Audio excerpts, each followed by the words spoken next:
Guys, this is Kamlesh Verma and I welcome you all in Aurora IAS, and today we are going to start with the lecture number 4 of agriculture.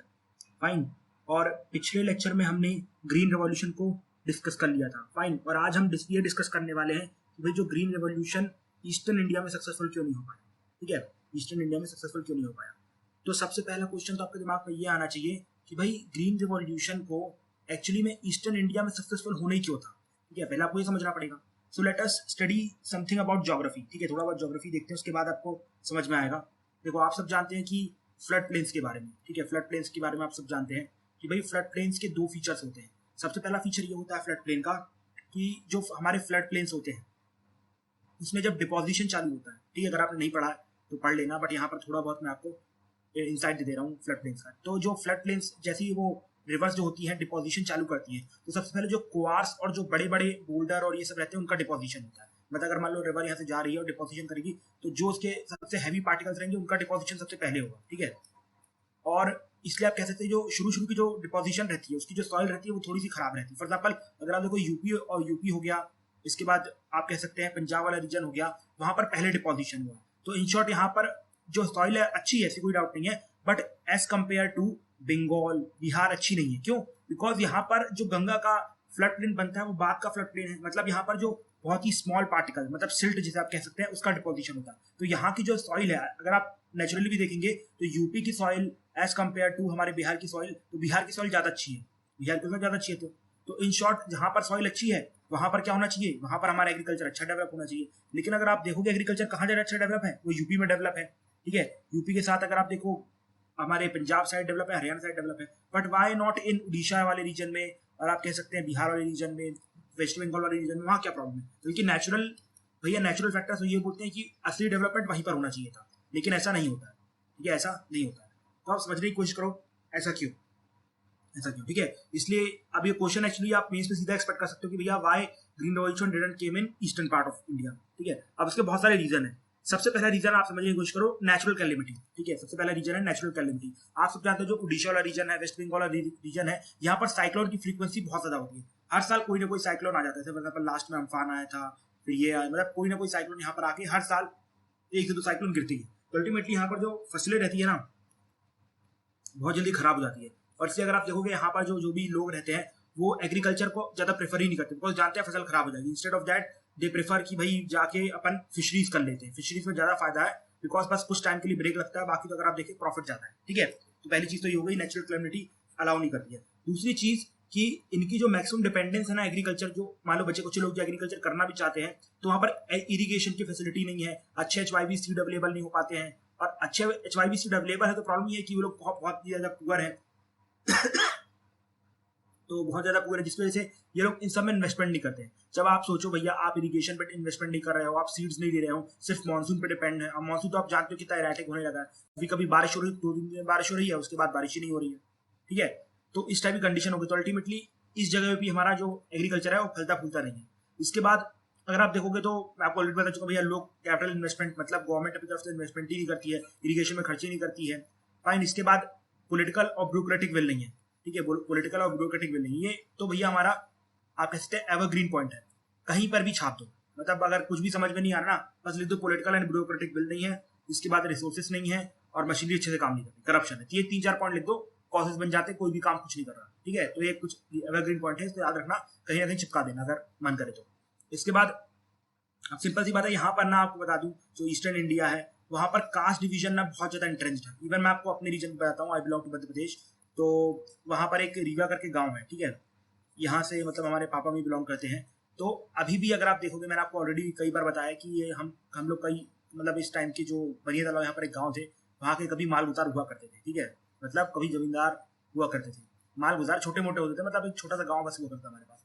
ठीक है, तो आज भी वहां पर अगर आप देखोगे तो हमारे पापा भी बताया करते थे, जब ये लोग मतलब जो जमींदार होके भी ये लोग हमारे पापा मम्मी लोग जब माल गुजार थे, तो उस टाइम पे अगर ये लोग जब भी ब्राह्मण के यहाँ जाते थे ना, मतलब अभी बताते 10 से 20 साल की पहले की बात है, तो वहां पर अभी भी उनको अपने घर से लोटा लेके जाना पड़ता था. ठीक है, और जब वहां पर पत्तल में खाना मिलता था तो जो अपनी पत्तल आपको खुद उठा के फेंकनी पड़ती थी, और जो लोटे से पानी से मतलब हाथ धोना पड़ता खुद के लोटे से, और जिस जगह पर आप बैठे हैं वहां पर साफ करना पड़ता अगर कुछ गिर गया तो जो ये इस हद तक हमारे यहाँ इंटरेस्ट है वो भी 10 से 20 साल पहले। आप ये छोड़ो, अभी भी हमारे यहाँ पर अगर यही रीजन में बड़ी तलाव की बात करो, अभी भी वहाँ पर क्या होता है कि अभी भी जो मतलब जो छोटे मोटे लोग हैं ना, मतलब जिन्हें सो कॉल्ड लोअर कास्ट कहा जाता है, जैसे कि कोल हो गए और ये सब हो गए, तो वो आज भी हमारे घर के अंदर नहीं घुसते। अगर उनको कुछ भी चाहिए रहता है, वो जो गेट रहता है, मेन गेट रहता है, उसके बाहर से मांग के ले जाते हैं। ठीक है, अब यूजुअली हमारे तो वहाँ कुछ प्रॉपर्टी नहीं है, तो हम लोग वहाँ छूट चुके, मतलब जो हमारे चाचा लोग रहते हैं वहाँ पर, तो उनका अभी भी ऐसे ही है। ठीक है, अभी भी सेम चीज उनके यहाँ चलती है। तो इसके वजह से आप देखो तो बड़ा ही एक्सट्रीम डिवीजन है। जब एक्सट्रीम डिवीजन है तो भाई स्मॉल लैंड होल्डिंग देखने को मिलती है। ठीक है, बिकॉज अपर कास्ट में बहुत अच्छा कंट्रोल है, तो स्मॉल लैंड होल्डिंग है, तो सिंपल सी बात है, अगर लैंड होल्डिंग स्मॉल है तो ना तो इरिगेशन डेवलप होगा, ना ही ट्रैक्टर चलेंगे। जब ट्रैक्टर नहीं चलेंगे तो भैया प्रोडक्शन भी नहीं बढ़ेगी। ठीक है, ऊपर से अब लो लेवल ऑफ लिटरेसी और पॉवर्टी तो प्रेवलेंट है ही। तो ये सब रीजन है जिसकी वजह से दो eastern India has a better soil than the western India, but still it didn't got the green revolution. Even अभी भी ग्रीन रेवोल्यूशन वहां पर नहीं हो पा रहा। तो government is planning to have the second green revolution. Government is planning to have a second green revolution in the eastern part of India. ठीक है, क्यों? बिकॉज पहली बात तो वहां की सॉइल फर्टाइल है, और ऑलरेडी मैं आपको बता चुका हूँ, अगर नहीं बता तो फिर से बता देता हूँ कि जो वेस्टर्न इंडिया की सॉइल है ना, वो सैलिनाइज्ड होने लगी है।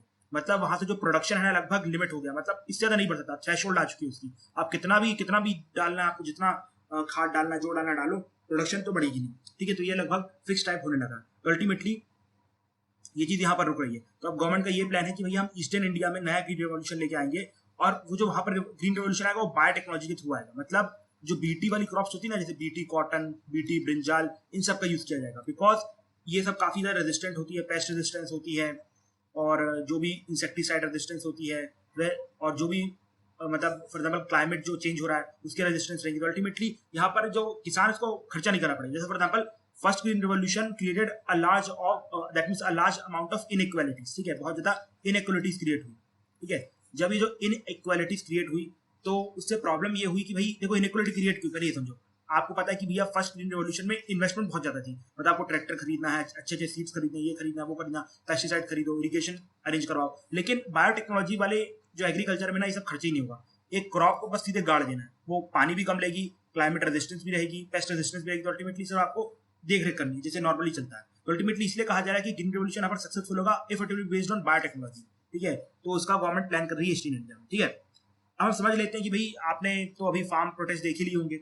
सिंपल सी बात है, उसका एक रीजन ये है कि भैया जो गवर्नमेंट ने फार्म बिल्स लाए, लेकिन ये जो डिस्कंटेंट है ना, बहुत लंबे टाइम से चल रहा था, बिकॉज एग्रीकल्चर में ना फार्मर की इनकम बढ़ नहीं रही है। एग्रीकल्चर बहुत ज्यादा डिस्ट्रेस में पिछले 10 से 15 सालों से। तो इस एग्रीकल्चर को डिस्ट्रेस में कैसे आया और कैसे निकाल सकते हैं, ये हम डिस्कस करते हैं। तो सबसे पहला रीजन ये है एग्रीकल्चर का डिस्ट्रेस होने का, फेलियर ऑफ लैंड रिफॉर्म्स। अब कैसे, आप समझने की कोशिश करो। देखो, आप समझो कि हमारी ऑलरेडी 55% ऑफ द पॉपुलेशन उस टाइम पे एग्रीकल्चर पे डिपेंड थी। मतलब अगर आप कह सकते हैं आज से 20-25 साल पहले की बात है, 55% ऑफ द पॉपुलेशन एग्रीकल्चर पे डिपेंड है। मतलब आपके मान लो 100 लोग हैं, तो आपके यहाँ 55 लोग तो एग्रीकल्चर में काम कर रहे हैं। ठीक है, और आप बोल रहे हो कि हमें पॉवर्टी रिमूव करनी है, आप लगातार वेलफेयर स्कीम दिए जा रहे हो, यहाँ से आप फूड दिए जा रहे हो, तो भैया डेली खाना देने से लोगों का फूड मतलब बेरोजगारी खत्म होती है क्या? पॉवर्टी खत्म होती नहीं। अगर आप इसकी जगह उनका जो लैंड था, जो उनके हक का लैंड था, जो आपने प्रॉमिस किया था ड्यूरिंग इंडिपेंडेंस, अगर वो आप दे देते तो लोग खुद या तो बेच के सब बिजनेस कर लेते, या फिर यहीं पर खेती करके अपना खुद इंडिपेंडेंट बन जाते। आप उन्हें इंडिपेंडेंट बनने नहीं दे रहे हो, मतलब आपने उसे सरकारी फूड का मोहताज बना के रखा है। आप खाना दे दे रहे हो, उसके बाद आप ये बताओ भाई इसका जो उसके बच्चे को पढ़ाना वो कहाँ से आएगा? नहीं आएगा ना। तो अल्टीमेटली भाई अब जब यहाँ पर जब लोग पुअर है तो अल्टीमेटली इन्वेस्टमेंट भी पुअर रहेगी। ठीक है, इन्वेस्टमेंट भी पुअर रहेगी, बिकॉज यहाँ पर ये लोग एग्रीकल्चर लेबर की तरह काम करेंगे। तो अल्टीमेटली लैंड रिफॉर्म का फेल होना बहुत बड़ा सेटबैक था इंडिया के लिए। देखो, बिकॉज पहली बात तो जो पॉवर्टी थी वो प्रिवेल कर गई। ठीक है, पॉवर्टी वही रह गई। अब जब लोग ही पुअर है तो दोबारा इन्वेस्ट कैसे करेंगे लैंड में? और most of people are landless labourers, और जो छोटे मोटे फार्मर वो भी मार्जिनल फार्मर है। अब उनके लैंड भी इतने छोटे छोटे हैं कि वहां पर भैया ट्रैक्टर चल ही नहीं सकते, तो अब क्या करोगे? ठीक है, तो ये सब मतलब ये पहला रीजन था, आप कह सकते हैं कि जिसकी वजह से हमारे यहाँ पर एग्रीकल्चर में स्लो डाउन देखने को मिल रहा है। ठीक है, फिर दूसरा कि भाई एग्रीकल्चर के ना अब एग्रीकल्चर में बहुत ज्यादा नेगेटिव कॉन्सिक्वेंसेज देखे जा रहे हैं, मेनली इन्वायरमेंटल नेगेटिव कॉन्सिक्वेंसेज। कैसे? अब आपने जो लैंड मतलब जो आपने ग्रीन रेवोल्यूशन किया, ठीक है, आपने जो ग्रीन रेवोल्यूशन किया उससे आपने बहुत ही ज्यादा क्या किया, एक तो नाइट्रोजन यूज किया। ठीक है, अब नाइट्रोजन यूज करने से क्या हुआ, इसमें जो फर्टिलिटी थी, ठीक है, जिसकी जो फर्टिलिटी थी वो कम होने लगी। ठीक है, बिकॉज एक थ्रेशोल्ड तक ले सकता है, एक थ्रेशोल्ड तक चीजें मतलब हमारी सॉइल ले सकती है। ऊपर से इसका जो आप कैसे मेल्ट डाउन हुआ, मतलब जो रिवर इसे वॉश डाउन करके ले जाती है, तो हमारे जो ओशंस थे वहां पर यूट्रोफिकेशन हुआ, तो उससे कोरल्स भी खराब हो रहे हैं। तो एक तो ये नेगेटिव कॉन्सिक्वेंस है। फिर दूसरा नेगेटिव कॉन्सिक्वेंस ये है कि भाई आपने जो इतना ज्यादा इरिगेशन से वाटर नीचे से खींच लिया है ना, तो अब जो नीचे बड़े बड़े रॉक्स थे, सॉइल्स थी, मतलब जो मिनरल्स है वो भी ऊपर आने लगे। और इंडिया में मैक्सिमम जो क्या क्या नीचे से ऊपर आ रहा है वो सॉइल मतलब सॉल्ट आ रहा है। तो अल्टीमेटली जो सॉइल है हमारी अब वो सेलिनाइज हो रही है, सेलिनाइज हो रही है। मतलब तो जो आप बताओ कि आप समुद्र की सॉइल में खेत बना सकते हो? नहीं। उसी प्रकार से आपका यहाँ पर भी खेत नहीं चल सकता है, ठीक है, यहाँ पर भी आपका खेत नहीं चल सकता है। और अगर वैसे आप बताओ इंस्टीट्यूशनल क्रेडिट की बात करो, अभी भी 12% लोग मनी लेंडर पे डिपेंड करते हैं। और आप सब जानते हो मनी लेंडर लोग चक्रवर्ती ब्याज लेते हैं, ब्याज के ऊपर ब्याज लेते हैं, ठीक है। 12% अभी भी डिपेंड कर रहे हैं। दो 88% इंस्टीट्यूशनल हो गया है, बट 12% अभी इस पर डिपेंड कर रहे हैं। मैक्सिमम लोग कौन से है? Small and marginal farmer, small and marginal farmer. अब बताओ भाई, जो देश को आगे बढ़ा रहे हैं वही लोग इस तरीके से फंसे हुए हैं, तो कैसे एग्रीकल्चर में मतलब फ्रेशनेस आएगी, ठीक है। इसके बाद सब्सिडीज, मैं आपको ऑलरेडी बता सब्सिडी का इशू क्या है कि पहली बात तो गवर्नमेंट इरेशनल सब्सिडीज देती है, ठीक है। जैसे आप for example government is giving subsidies for water, ठीक है, एंड बिजली। तो मैं आपको उसका सच बताता हूँ, because I belong to the farmer community, मतलब हमारे दादा परदादा ये सब लोग फार्मर रहे, तो इसका आपको सच बताता हूँ। एक्चुअली क्या होता है कि ये जो बिजली है ना हम लोग को फ्री में मिलती है, ठीक है, मतलब हमारे जो गाँव साइड है वहाँ पर फ्री में मिलती है बिजली। तो हमारे घर वाले क्या करते हैं, इसी बिजली के नाम पे पूरे घर की बिजली चला देते हैं, और उनके घर का बिजली का बिल आता है 100 रुपये 50 रुपये, वो भी दिखाने के लिए मीटर चालू है, नहीं तो कभी काट के ना चला जाए ना, तो उसके लिए दिखाने के लिए बस ये रहता है। बाकी उनके आप देखोगे 4-4 कूलर चल रहे हैं, ठीक है, 4-4 कूलर चल रहे हैं। आप छोड़ो भाई, हम लोग वैसे किसान नहीं है, वो गरीब वाले किसान ना समझ रहा, मतलब हमारे यहाँ रईसी बहुत आ गई, 4-4 कूलर चल रहे हैं, ठीक है। अभी तो इसी की बात चल रही है, अच्छी 2-2 गाड़ी ले ली है 10-10 लाख की, ठीक है, 10-10 लाख की गाड़ी लेके बैठे हैं। इसके बाद आप और चीज़ों की बात करेंगे तो फिर हाँ, घर में टाइल्स है, मार्बल है, सब कुछ लगा है, मतलब इन शॉर्ट मॉडर्निटी टाइप का चीज़ चल रही है हमारे यहाँ पर। ये तो आजकल ऐसे किसान भी हो गए, ये सब हमारे चाचा ही लोग हैं किसान, ठीक है। तो बता रहा हूँ उनका जो भी सच है। बाकी आई नो कि मैक्सिमम लोग पुअर है, बाकी हमारे जो चाचा ऐसे किसान लोग हैं वो लोग गवर्नमेंट का मिसयूज करते हैं, ठीक है, गवर्नमेंट के पास जो भी सब्सिडी देते हैं मिसयूज होता है, तो ये मिसयूज है उसका। इसके बाद वाटर सब्सिडी, मतलब इतनी बेकार तरीके से वाटर मिसयूज करते हैं ना यार, मतलब क्योंकि वाटर पे बिल नहीं लगता है, तो लगे हैं मोटर चालू कर दी सुबह 6 बजे 4 बजे चालू कर देते हैं, लगे हुए 10 बजे तक मोटर चल रही है, लोग आ रहे हैं, नहा रहे हैं, बाजू वाले आ रहे हैं, उसमें बर्तन धो रहे हैं, उसमें कपड़े धुल रहे हैं, और जब तक पानी खत्म नहीं हो जाएगा मतलब मोटर फू फू ना करने लगी जब तक चलती रहेगी मोटर। इस तरीके से मिसयूज होता है, ठीक है। और बता दो हमारे पूरे गाँव में कोई ये करता है भाई, तो जो कितना ज़्यादा गवर्नमेंट का जो इतना पैसा है वो मिसयूज हो रहा है, ठीक है। अब साथ ही साथ अगर प्रोडक्शन हो जाता है, अब इसकी प्रॉब्लम तो हमें भी है कि भैया कोल्ड स्टोरेज ही नहीं होता। अब जो फसल है बहुत जल्दी निकालनी पड़ती है, अब कोल्ड स्टोरेज भी नहीं है। अब ये जो अब देखो इसका प्रॉब्लम ये है कि गवर्नमेंट ऑलरेडी जो पैसा है यहाँ पर खर्च कर दे रही है बिजली में, पानी में। इस बात क्या होता है, जो गवर्नमेंट को पैसा खर्च नहीं है कोल्ड स्टोरेज में, वो बन ही नहीं पाता है। अब ये तो प्रॉब्लम है ना यार, कोल्ड स्टोरेज नहीं है तो हम लोग फसल कहाँ रखेंगे, तो ये सबसे बड़ी प्रॉब्लम निकल के आती है। फाइन। इसके बाद आप देखोगे तो भाई हमारे यहाँ पर लो लिटरेसी है, फार्मर ये सब जानते हैं, ठीक है। इसके बाद एमएसपीज, अरे एमएसपी तो भाई सबसे बड़ी चीज़ है, अभी बहुत फार्म प्रोटेस्ट हुआ है, ठीक है। देखो एमएसपी का ना बहुत ज़्यादा लॉस भी है, आपको पता लॉस क्या है? देखो भाई लॉस तो ये है कि एमएसपी जो है वो लगभग 24 क्रॉप्स के लिए दिया जाता है, आई थिंक, है ना। तो उसमें क्या है कि गवर्नमेंट सिर्फ और सिर्फ 2 क्रॉप्स को प्रोक्योर करती है ओपन एंडेड बेसिस पे, मतलब गेहूं को और चावल को, व्हीट को और राइस को ओपन एंडेड बेसिस, मतलब जितना आप गवर्नमेंट को दोगे उतना गवर्नमेंट प्रोक्योर करेगी, ये रूल है, ठीक है। तो अब देखते हैं किसान लोग की भैया यहाँ पर गवर्नमेंट से फिक्स इनकम मिल जा रही है, गवर्नमेंट से फिक्स इनकम मिल जा रही है, तो हम क्यों ना सिर्फ और सिर्फ इन्हीं क्रॉप्स को उगाएं। इसलिए आप देखोगे हमारे यहाँ पर जो ऑयल सीड है उसकी कमी होने लगी है, पल्सेस की कमी होने लगी है, बिकॉज हमारे यहाँ पर पल्सेस और ऑयल सीड शुरू में काफी होता था, लेकिन ये जो गेहूं चावल के चक्कर में ये सब प्रोडक्शन बंद कर दिया गया, बिकॉज यहाँ पर जो इनकम है फिक्स नहीं है। दो गवर्नमेंट ने यहाँ पर एमएसपी डिसाइड कर दिया है, ठीक है। अब प्राइवेट प्लेयर ले रहे हैं नहीं ले रहे हैं सब डिपेंड करता है, ठीक है। लेकिन यहाँ पर गवर्नमेंट ने बोला राइस ऑफ व्हीट में हम खुद लेंगे ओपन एंडेड बेसिस, मतलब जितना दोगे उतना लेंगे, ठीक है। मतलब एक तरीके से यहाँ पर आपकी सरकारी इनकम हो जा रही है, इसलिए लोग नहीं चाहते कि एमएसपी चला जाए, ठीक है। इसलिए ये लोग नहीं चाहते कि एमएसपी चला जाए। फॉर एग्जाम्पल आप देखो कि लोग गवर्नमेंट जॉब क्यों ज्वाइन करते हैं, बिकॉज यहाँ से फिक्स इनकम आती है। इस बार कोरोना में गवर्नमेंट ऑफिसर्स को कोई प्रॉब्लम नहीं हुई, even my father is in government job, तो हम लोग को कोई खास प्रॉब्लम नहीं हुई इस बार कोरोना में, और ना ही जो नोटबंदी हुई थी इन सब में कोई खास प्रॉब्लम नहीं हुई, बिकॉज हमारे जो नोट से मतलब जो करेंसी थी वहीं पर बदल जा रही थी, कुछ खास प्रॉब्लम हम लोग को फेस नहीं करनी पड़ी किसी भी, मतलब जो भी डीमोनेटाइजेशन हुआ, चाहे जीएसटी हुआ, चाहे फिर अगर आप अभी मतलब लॉकडाउन की बात करो, कहीं पर कोई प्रॉब्लम नहीं, बिकॉज कंटिन्यूसली सैलरीज आ रही थी, ठीक है। तो अब यही चीज ना एमएसपी फार्मर को इंश्योर करवाती है, वही आपकी फिक्स इनकम है। इसके बाद हमारा जो मानसून क्लाइमेट चेंज, आप मानसून एंड क्लाइमेट चेंज दोनों पार्ट कर सकते हो। वही आप तो जो क्लाइमेट है वो जो एरेटिक हो रहा है, ठीक है, एरेटिक हो रहा है, मतलब इन शॉर्ट कि भाई कहीं एकदम से जो मात्रा है उसकी बढ़ रही है, और एकदम से कहीं पर बारिश कम हो रही है। फॉर एग्जाम्पल आजकल राजस्थान में ज़्यादा बारिश होने लगी है, और जो हमारे गैंगटिक वैली है वहाँ पर बारिश कम होने लगी है, तो सब चीज़ें प्रॉब्लम कर रही हैं, ठीक है। इसके बाद से आप जो इंडस्ट्रियलाइजेशन है ना वो अंदर से टूट गया है, मतलब सॉरी नॉट इंडस्ट्रियलाइजेशन, जो एग्रीकल्चर है ना वो अंदर से टूट गया। कैसे अंदर से टूट गया भाई? तो अंदर से ऐसे टूट गया है कि शुरू शुरू में जो हमारा एग्रीकल्चर बढ़ने का रीजन ये भी था कि पूरी जो फैमिली थी ना वो एक ही खेत में काम करती थी, तो जो लेबर को एक्स्ट्रा चार्ज देना पड़ता ना वो नहीं देना पड़ता। लेकिन अब क्या हुआ, इंडस्ट्रियलाइजेशन हो गया, उससे जो यंग जनरेशन है वो कहाँ माइग्रेट करने लगी है, बड़ी बड़ी सिटीज में, अर्बन सिटीज में माइग्रेट करना चालू कर दी है। अब यहाँ पर जो उनकी लेबर थी, फ्री की लेबर, वो गई खत्म। अब इन लोग को लेबर रखनी पड़ती है, ठीक है, लेबर रखनी पड़ती है और उनको खर्चा देना पड़ता है, खाना पीना देना पड़ता है, तो अल्टीमेटली जो प्रॉफिट आता है वो ये सब ले जाते हैं। इसलिए आप देख सकते हो कि हमारे पे प्रॉब्लम बढ़ रही है। ऊपर से साथ ही साथ जब इंडस्ट्रियलाइजेशन माइग्रेशन हो रहा है तो अब क्या हो रहा है, उसके साथ ही साथ दूसरी चीज ये हो रही है कि भाई अब लोग अपना हिस्सा मांगने लगे हैं कि भाई मुझे मेरा हिस्सा दो।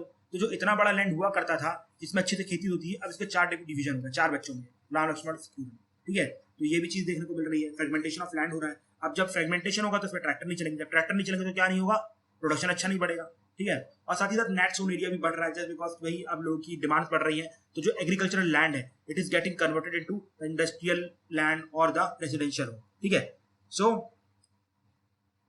आई होप आपको ये सब चीजें अभी तक समझ में आई है, ठीक है। अब हमें डिस्कस करना है क्या क्या स्टेप्स गवर्नमेंट ने लिए हैं इन सब चीजों को सॉल्व करने के लिए। So first let me check the time, if there will be time, so I will continue, otherwise in the next lecture we will start with the steps taken by government of India. So it is 16 minutes, ठीक है। So I will start it tomorrow, ठीक है, because MSP भी पढ़ाना है, तो अगला lecture 25 minute का करके दोनों टॉपिक कंप्लीट कर लेंगे। इसके बाद एक लेक्चर होगा PDS के ऊपर, फिर उसके बाद फूड प्रोसेसिंग इंडस्ट्री के ऊपर, फिर सब्सिडीज के ऊपर और फिर कुछ मिसलेनियस टॉपिक्स के ऊपर, ठीक है। So till that time, thank you and have a nice day friends. Thank you very much.